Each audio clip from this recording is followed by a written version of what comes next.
Circle record. All right, y'all, we are back with some more Mandela effects. Shout out to MandelaEffects.net yet again for featuring your boy on their front page down here. This is pretty cool. But yeah, we're gonna check out some more Mandela effects that they have on their website here. Look like some have to do with movies and important times and dates in history. So let's see what they're talking about. I see they got one on the campaign here. That's not a movie that I recall ever seeing, so we're gonna go ahead and go past that. Hold on, we got Braveheart. Oh, I would cover Braveheart, but let me watch Braveheart again before we get to it. Jurassic Park, that I could do. Let's check this one out. Let's see what we got. All right, as always, they have the clip of the scene that everyone has confused whenever you click on one of their Mandela effects. So make sure y'all go to their website and check those out because I won't be able to play them here, unfortunately. All right, setting the scene. In the rain-soaked secrets, Nidri's Jeep gets stuck on a pile of logs while he's trying to escape from the park. Frustrated and rushing against time, he slips and slides down a muddy hill, desperately trying to winch his vehicle free as tension builds. He encounters a Dilophosaurus, a dinosaur he initially underestimates. The scene ends with the creature attacking him inside the Jeep, leaving the fate of the stolen embryos uncertain. All right, so the memory is, and this is part of the Mandela effect, as Nidri slides down the muddy slope, he loses his glasses in the chaos. Struggling to locate them in the rain, he steps on the glasses, shattering them. Fans remember him picking up the broken frames, staring at them in disbelief, and then continuing his desperate attempt to escape. In reality, in the actual film, Nidri never steps on his glasses. Instead, he says, "My glasses, I can't afford more glasses," and leaves without even finding them. There is no moment where he picks up the broken frames or looks at them with dismay, a detail many fans insist they vividly recall. Interesting. What do you guys recall? Do y'all remember the memory that everybody else had? Or do y'all remember him stating that he just simply couldn't buy anymore? Comment down below. Let's move on to the next one. On to the next Mandela effect. These are the ones I really wanted to get to. The Wedding Singer with Adam Sandler, man. Adam Sandler can't do no wrong in my eyes when it comes to his movies. All right, let's see. The 1998 romantic comedy, The Wedding Singer, starring Adam Sandler and Drew Barrymore, is filled with memorable moments, including a scene featuring 1980 music icon Billy Idol. For fans of the movie, this scene is a standout, particularly the moment when Glenn, the antagonist, tries to confront Billy Idol on an airplane. However, a curious Mandela effect has emerged around the exact lines spoken during this exchange, sparking debate among fans. Let's see. The memory that everybody recalls: in this version of the scene, Glenn angrily confronts Billy Idol, saying, "You better get out of my way, Billy. You're gonna get hurt." At this point, a loyal Billy Idol fan stands up to defend the rock star, declaring, "Nobody talks to Billy Idol that way." Okay, that's the memory. Nobody talks to Billy Idol that way. This memory has been widely shared by fans, many of whom feel confident that these were the exact lines. The phrase of "nobody talks to Billy Idol that way" seems to align with the dramatic and comedic tone of the scene, making it feel authentic. In reality, though, the actual movie, when Glenn tries to intimidate Billy Idol, the fan says, "Don't talk to Billy Idol that way." Instead of "nobody talks to Billy Idol that way," it's "don't talk to Billy Idol that way." Okay.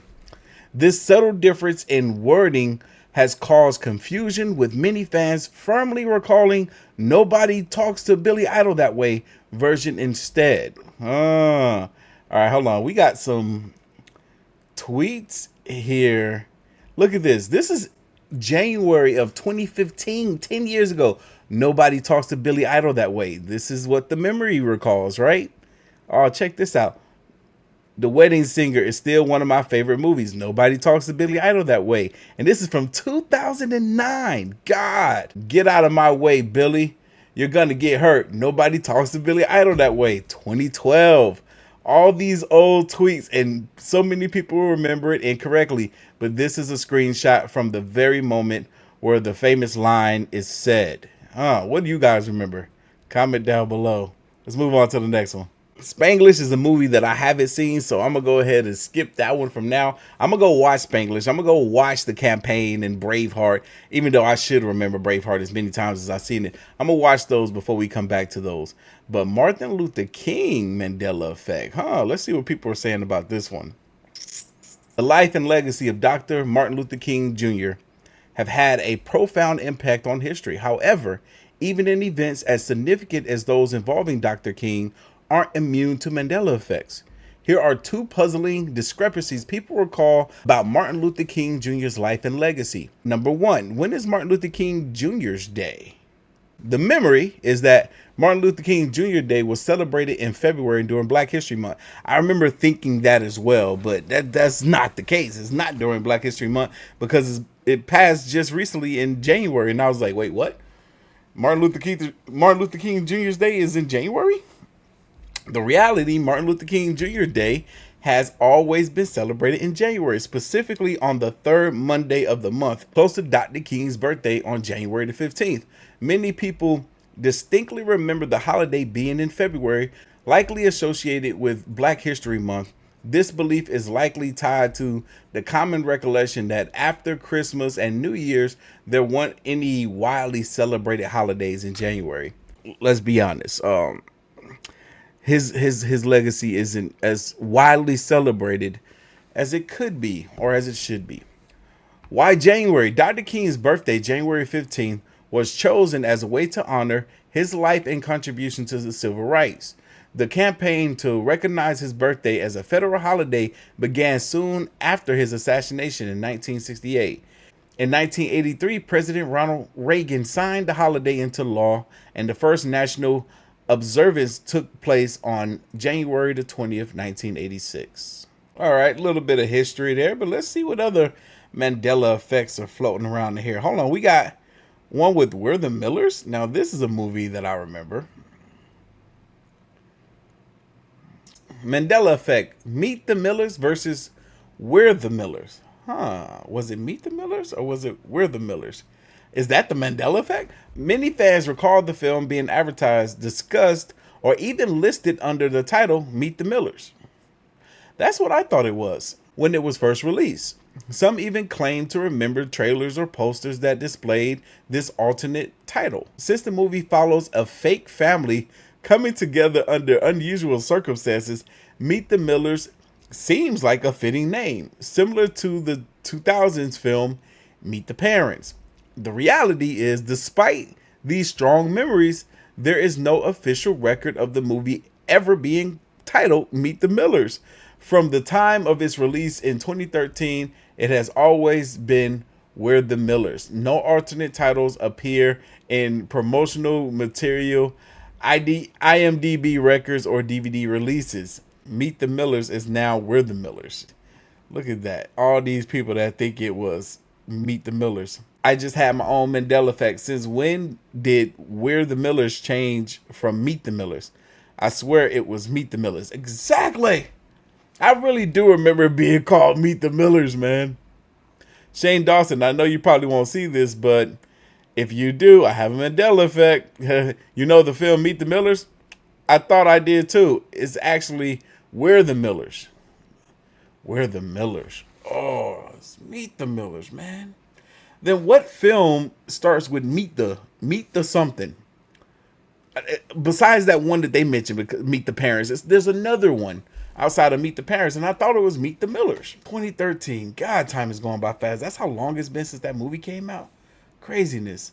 Oh no, White Men Can't Jump. There's a Mandela effect around this movie. All right, we're going to check this one out. White Men Can't Jump is a 1992 sports comedy drama that has become a cultural touchstone for its sharp humor, iconic performances, and exploration of racial and classic dynamic through the lens of street basketball. For many fans, the film invokes memories of Spike Lee's influential work during the 90s, making it all the more surprising when they discover who actually directed it.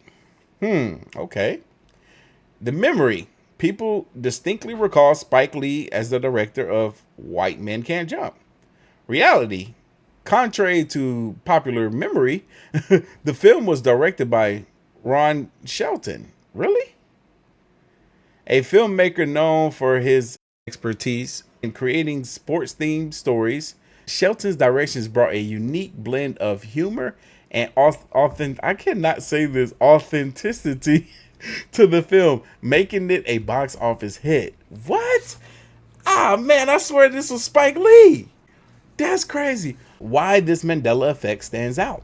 One of the most intriguing aspects of this Mandela effect is the number of people who share the memory of Spike Lee's involvement. A popular Reddit thread reveals that fans vividly remember seeing Spike Lee credits as the director. Some recall specific promotional material or interviews mentioning him. I remember that stuff, while others associate the film theme and style with his body of work. Absolutely. This film screams Spike Lee.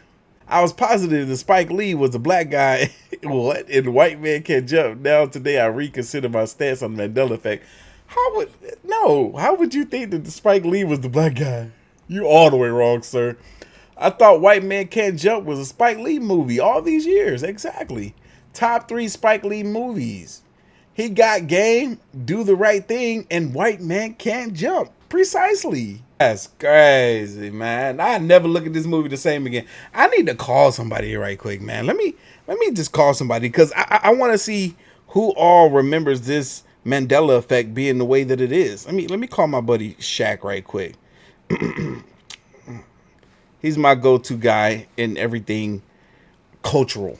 Let me see if he answers the phone. He might be at work. He ain't at work.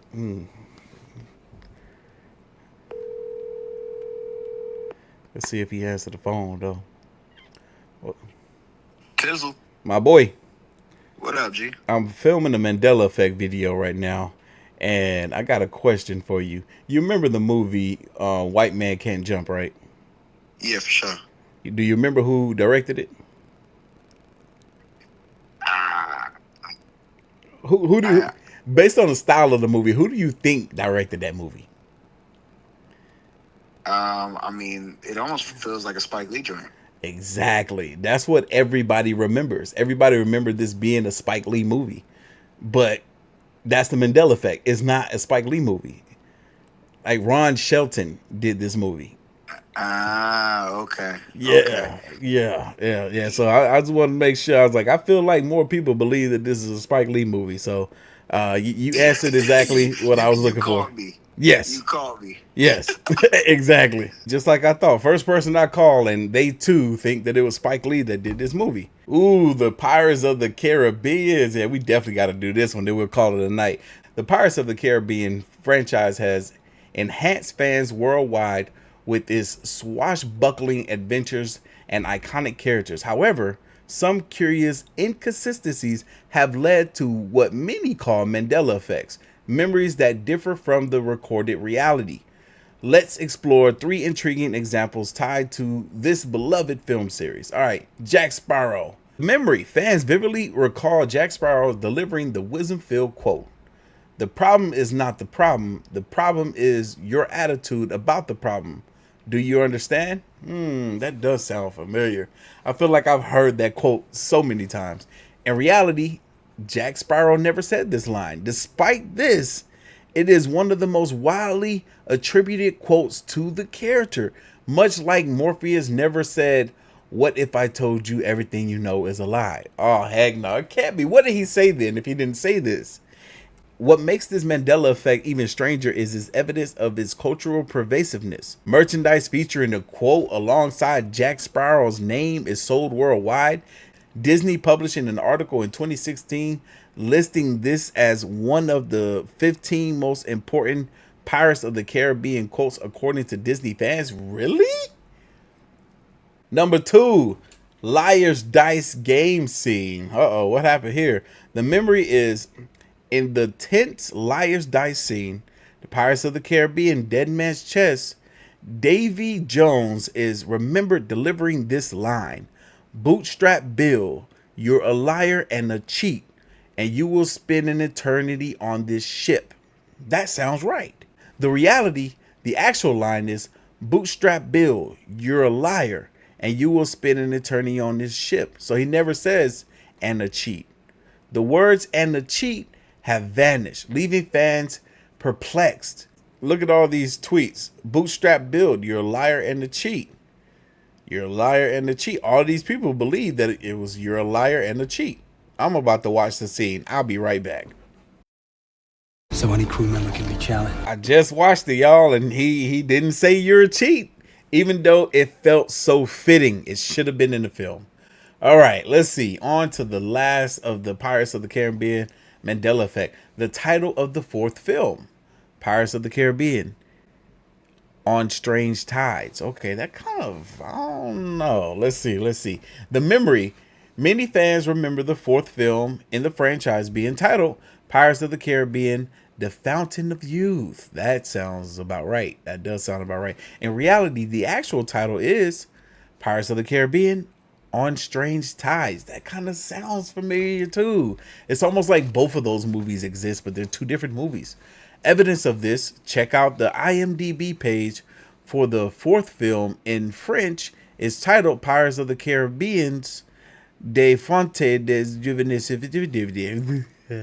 which translates to The Fountain of Youth. Okay, wow. You know, maybe we have seen translations of the film, and in the translation is the Fountain of Youth. That would make sense as to why we think that's what it is, because of the translation from the French IMDb. But anyway, okay, cool. That's all I got for y'all today. These are the updated Mandela effects of the new year. They still have some other Mandela effects that I didn't read off on the page. If y'all want to go head over there to the website, mandelaeffects.net will be linked down below, so y'all can check them out for yourselves. Make sure you leave your comments, thoughts, and opinions down below, and I'm gonna catch y'all in the next one.